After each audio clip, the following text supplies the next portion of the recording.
Sebastian Martinez, MMAnytt here with Ross Pearson for UFC London, Gustafsson versus Manuwa. So, Ross, you're back here for UFC, but you're unfortunately not fighting. You were supposed to be facing Melvin Guillard, but got injured. Could you sort of go over the circumstances and what happened?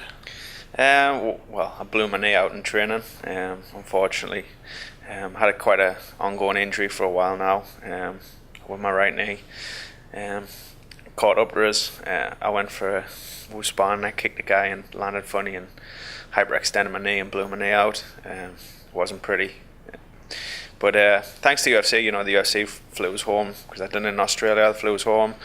I had an MRI scan. I was within surgery within 4 days, so I got it looked after real good. So I got to thank them, and I had the best surgeon in the country. I got my physio looking after us great, and I'm back on the mend. I'm coming back strong. You were booked to fight here in London and a rematch against Melvin Guillard. The first one ended in no contest because of an unintentional illegal knee.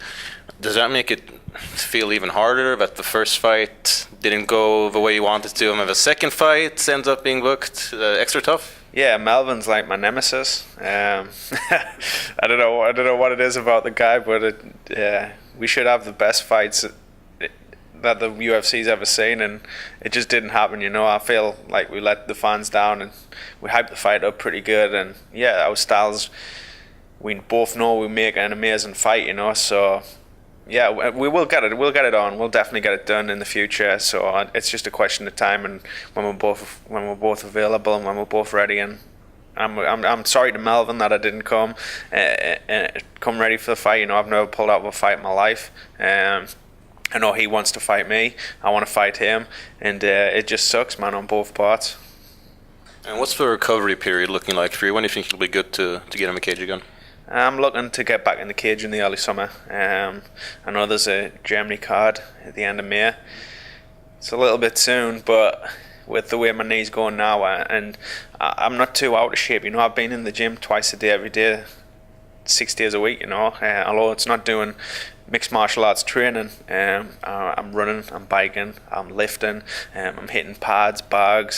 So I'm staying active. I'm not just using this time to sit on the sofa and dwell on it. I'm actually using this recovery time as the positive. It's a blessing in disguise. I'm coming back healthier and stronger. So you got to take the highs with the lows, and definitely the early part of this year sucked for me, but yeah, the end I'll make it up for sure. This year is still going to be big. And if you should be able to be booked for a Germany card, is there anyone in particular who you'd like to face in your first fight back in the UFC since the injury? Yeah, see what happens with Melvin at the weekend, and Michael Johnson. It's a big fight. It's definitely both interesting for me. Both of them are at the top of the game. Michael Johnson's improving. He's coming off the 2 best wins of his life, and if he carries on fighting the way he is, that's why people want to fight you. I don't want to fight people because I don't like them. I want to fight people because they're doing great things inside the octagon, and I want to test myself against them. So yeah, they're both names that's definitely on the radar. So anyone. I've been tweeted quite a lot about possible fights with Graham Maynard, Joe Lozon, Nick Diaz. These are the names that I want. These are the names that I'm down for, and yeah, let's do it. Well, I think I'll always be in for even Nick Diaz, though, or Nick Diaz. Sorry. Okay. Yeah. I figured Nick is known for some crazy things, but I figured that would be a little odd. But you never know. Nick, yeah. Well, any of the Diaz's will make a good fight. Yeah. So whatever, I'm down for anyone. I'm just eager to get back. Now you mentioned you're training in Australia. Which gym, man? Who are you training with? While I was out in Australia, I was training with James Tahuna and Tama Tahuna and his boys, the Bee Stings they call themselves. Great bunch of guys, and also a boxing coach called Lincoln Hudson. He's got a few pro boxers, and yeah, they're all good guys and good training, good trainers, good gym facility, and yeah, I love being out there in the sunshine. It's a good place to be. You've previously been affiliated with Alliance as well. Are you still training there, or? Yeah, I'm still with Alliance. I'm still a Alliance fighter. I'll be going out there for my camps again. It's kind of weird, I'm kind of like all over the place, and all over the world, but that's what I do. That's what I spend my money on. I don't buy flashy cars. I don't buy anything crazy. I spend my money on myself, going to travel and train. You know, I want to go out to Thailand to train. So potentially I could be out there for a few weeks. I want to go back over to Holland, train out there, and definitely for camp I'll be going back out to San Diego. So I just like going around to different places, training with different people, getting fresh ideas, new guys to spar with, new guys to roll with, and continuously learning all the time. Is there any specific camp or any specific fighter that you feel like they could give you, you'd get a lot out of training with them? It depends who you're fighting next and what you're looking for, really. But on a whole, one of my best training partners is definitely Mike Chandler. He's a great training partner to have. He's got great wrestling. He's good, amazing condition, and yeah, he's a great athlete. And we put it on, put it on each other. He's not bothered if I try and knock him out. I'm not bothered if he tries to knock me out. We go at it, and when we do go at it, I think the whole of the Alliance just stop what they're doing and watch us just go at it. It's pretty fun. So yeah, I definitely have some great rounds with Mike. Norman Park, he's another one. I met him on the Smashers, and he's became one of my main training partners too, and he's an absolute beast. So we're building up a solid team. Speaking of Mike Chandler, he had a second fight with Eddie Alvarez, went to decision, and it ended kind of controversially. Alvarez took the decision. There's many people who feel that Chandler deserved to win. How do you feel about that fight? Yeah, it was controversial. It was one of them fights that could have went either way. I think Chandler's got too emotionally involved in the fight. I think he kind of switched off from listening to his corner and doing what his coaches told him to do, and fought the fight emotionally angry. Which sometimes you can't do. Eddie's a skillful guy. He's an intelligent fighter, and obviously his conditioning lasts for days. So you can't switch off and just fight the fight emotionally. You've got to be smart about it. It's a top level fight. It's a world title fight. So emotionally, I think he got a little bit sunk in. But saying that, it was one of them fights that could have went either way. Obviously, I was rooting for Mike to watch a fight, but it was a very close fight. And definitely, the rematch is going to be another good one. It's them two styles just make great fights, and I honestly think Michael can finish him with a straight head. Listening to his coaches and not getting attached emotionally and being angry and frustrated and all that nonsense going on. If he goes in with a clear head, relaxed, and just puts it on, I think we can see Mike finish him. Well, as you mentioned, some fighters, they go in sort of angry or emotional. I think the only time that I remember seeing you very emotional was against George Soteropoulos and the lead up to that. How do you like to approach your fights? Do you like to be clear-headed? Do you not mind maybe disliking your opponent? Well, I disliked George, and that paid off well for us, So I honestly don't mind. I'm not really a talker. I don't really argue much. I don't really talk much bullshit. I just go in there and do it. So at the end of the day, it doesn't really matter to me.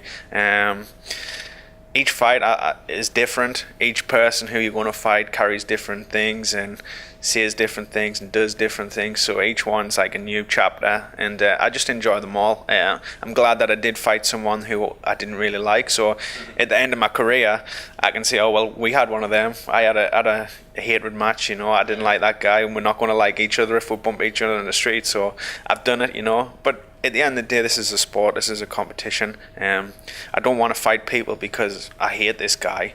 I really don't like this guy. I want to fight people because they're fighting the best they've ever fought. They're doing things in the octagon that I want to do. It's like jealousy, really. I'm jealous of Michael Johnson getting my place and fighting on. I'm jealous of guys that's going in there and doing amazing things. Because I want to be in there doing that. I want to be the one testing myself in there doing it. So it's the guys that are putting on the amazing fights, doing all the amazing silky stuff and wowing the fans. That's what I want to be doing. Are you superstitious for fights? Are there certain things that you like to do or not do, or like you have a lucky pair of underpants or something? Not superstitious one bit. I like changing everything.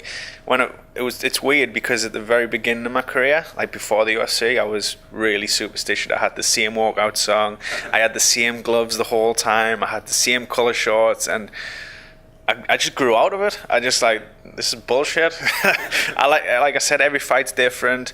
You go into things feeling different. Like you have good camps, you have bad camps, you have something wrong, you don't have something wrong. It's weird. It's just like everything's different. So I go with the flow now. I do whatever. When it gets close to fight, it's however I'm feeling. Whatever's in my head, the way I'm feeling is what I go with.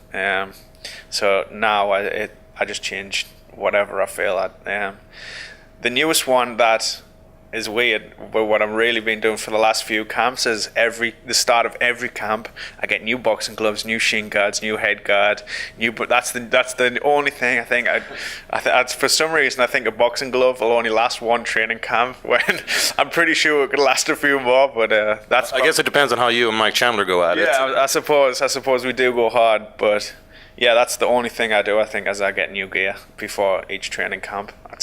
My training gear is like, and I organize it like a bit OCD. Like before training camp, it's like all organized in its like cupboard hole in my bag, and everything's all set out nicely for the very first day of training.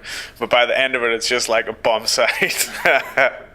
So that's about, I think, the only maybe a little bit superstitious thing I do.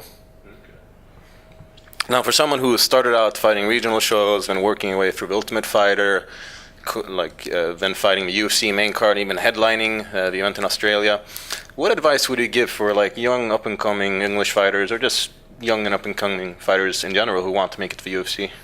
Work hard. That's all I've ever done. You know, I'm not any jiu-jitsu world champion, I'm not a boxing world champion, I'm a Muay Thai world champion. I just work hard and everything, and it's a passion of mine. This sport, you know, it is. Mixed martial arts has become me, you know, and you've got to live that lifestyle, and you got to be able to go out there and just concentrate on nothing else but fighting. I know it's a little bit overwhelming at times. It gets a little bit boring. It gets a little bit frustrating. But if you love it and you want it that much, you just got to be willing to work hard and test yourself and push yourself. You know, and don't stick to your little circle of people who you feel comfortable with. Go out there and train with the best, you know, who's going to push you, who's going to beat you up, you know. It's great winning, it's great going out there fighting, it's great all the highs of mixed martial arts and having all these people there, but it's not great going to training camp and there's a beast there trying to punch your face in, you know, and getting your ass kicked, you know, that hurts and that sucks, but stick with it, learn from it, and I swear you'll come back stronger, you know. You can't win all of them, but you come back from them. That's what defines a fighter. Sounds like very good advice, and I guess we can. I'm not going to top that, so we can cut it off there. This was Sebastian Martinez, MMAnytt, here with Ross Pearson for UFC Fight Night, Gustafsson versus Manuel. Thank you very much for your time. Thanks a lot, man. Appreciate it.